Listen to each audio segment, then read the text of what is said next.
Well, welcome, and thank you for coming. My name is Jose. Manuel. Jorge. Dorian. And I'm Liza. And today we're going to be going over a presentation focusing on analysis of multimodality of the Metro Orange Line. So the agenda for today. Today I'm going to be looking at the introduction, which focuses on what we were, like the Orange Line, what is multimodality. Next we'll be going into the area of study, which will be focused on things that happened before we conducted our research. After that, we'll be going over the methodology and what was based on that. And after that, we'll be going over the analysis of our results. After that, we'll be going over the recommendations and overall conclusion of our project. Overview. What is the Orange Line?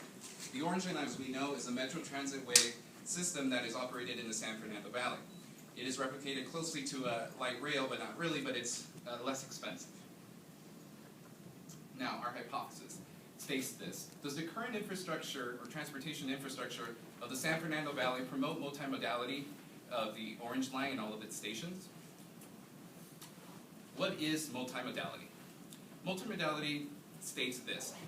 Do all transportation terminals are accessible to everyone? That means, are they integratable? Hence, does the Orange Line promote different types of transportation? Hence, it could be bicycling, walking, etc. That is one of our important questions that we're answering today. So, one of the sources we looked at was the Curitiba and Bogota research that was very similar to what the research we've been conducting. Their methodology was also similar as well, and it was very crucial to understanding what is multimodality. Next, Dorian will be going over the area of study. Thank you, Jose. The areas of study we looked into were density, infrastructure, bus and taxi service. We looked at them to see if they actually promoted multimodalities. First, we looked at density to see if the current population actually promoted multimodality usage. Then we looked at infrastructure. We looked at infrastructure to see if the present infrastructure environment actually promoted multimodalities such as walking, biking, and persons with disabilities. And lastly, we looked at bus and taxi services to see if they adequately serviced the bus stations.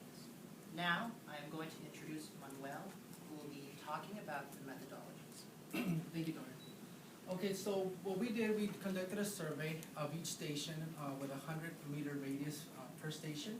And the data we were looking for, and we logged in that template we have there, is we did a sidewalk assessment, a bike lane and path assessment of around the stations.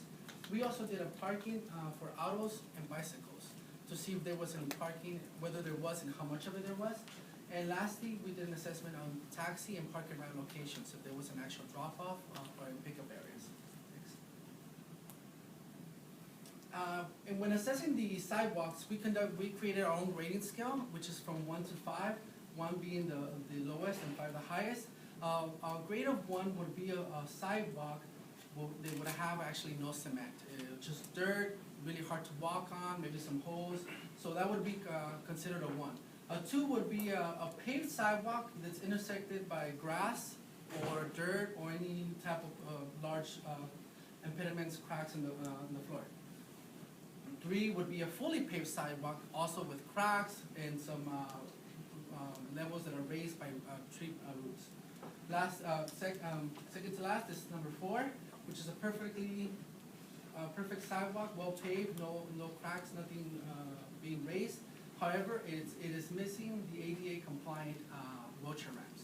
And lastly, number 5 scale would be a 4, but with the ADA compliant ramps. Next. And when assessing the actual bike lane or bike paths that are going to the stations at the Orange Line, we look for these 4 types of bicycle paths, lanes. Number 1 would be an isolated bike path, which is no traffic around it. Number 2 would be a bike lane, which is in the street, within the traffic, just with the actual markings to the left of the parked cars. Number 3 would be a sharrow, which is not really, there's no actual lane there. There's just a marking telling the cars beware because this street is being shared by bicycles. And 4 is the cycle track, which is similar to class 2. However, the lane is in the inside of the cars, in between the cars and the sidewalk, and at times they could have an actual barrier separating the lane and the cars. And lastly, we did an assessment of the parking, if there was actual parking available for commuters.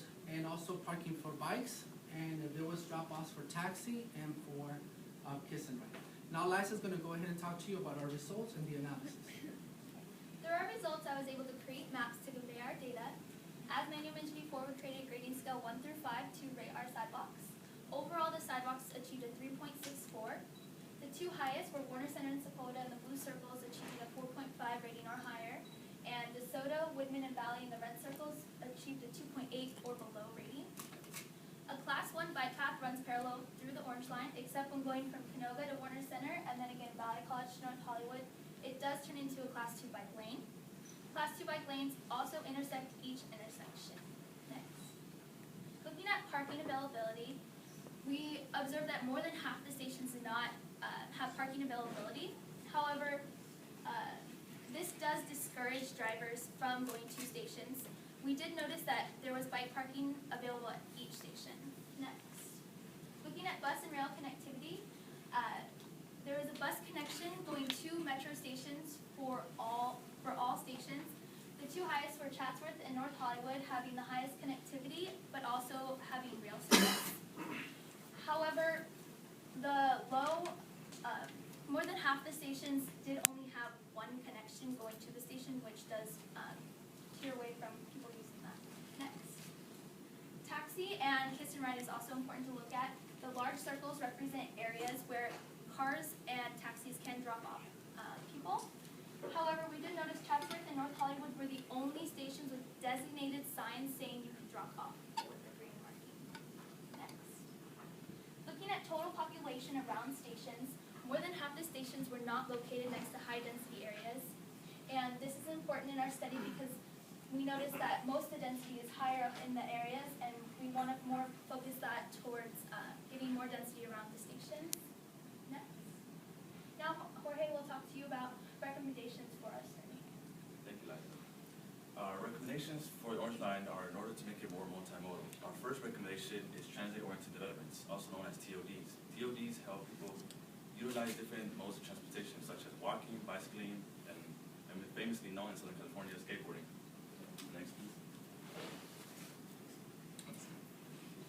A perfect example of TODs is here next to the Canoga Park Station. As you can see here to the map, to your right, these high-density levels of apartments located next to the Canoga Park Station have no direct access. Metro and planning developers have failed to give this direct access to the residents living here. This results as residents having to commute a longer time, approximately about half a mile, just in order to get to the station. This could be a severe problem for the elderly and people with disabilities. Next, please.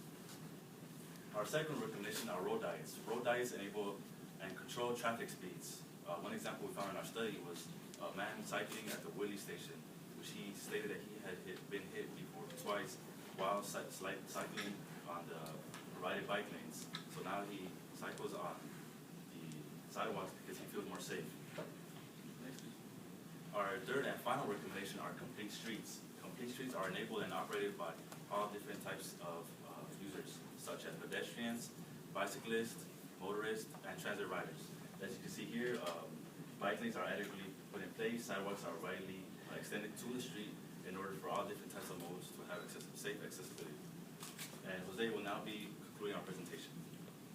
So this is the conclusion. We went over our hypothesis, we did the analysis that we needed to complete, and what we found was that multimodality is not being promoted enough in the San Fernando Valley. Clearly that has been done because there's not much connection with bikes or walking. Low density in the area does not really encourage people to go out and go to these stations. There's a problem with that. Again, when it comes to taxis, policy with that and zoning really don't recommend people to take taxis, so usually they don't even bother to use that form of modality. So again, this is not really helping to promote modality in the valley. So further studies suggest that maybe we should be looking more at the economic variables in those areas to see if the economy or forms of jobs are not encouraging people to use these forms of transportation. Thank you very much. Have a good day.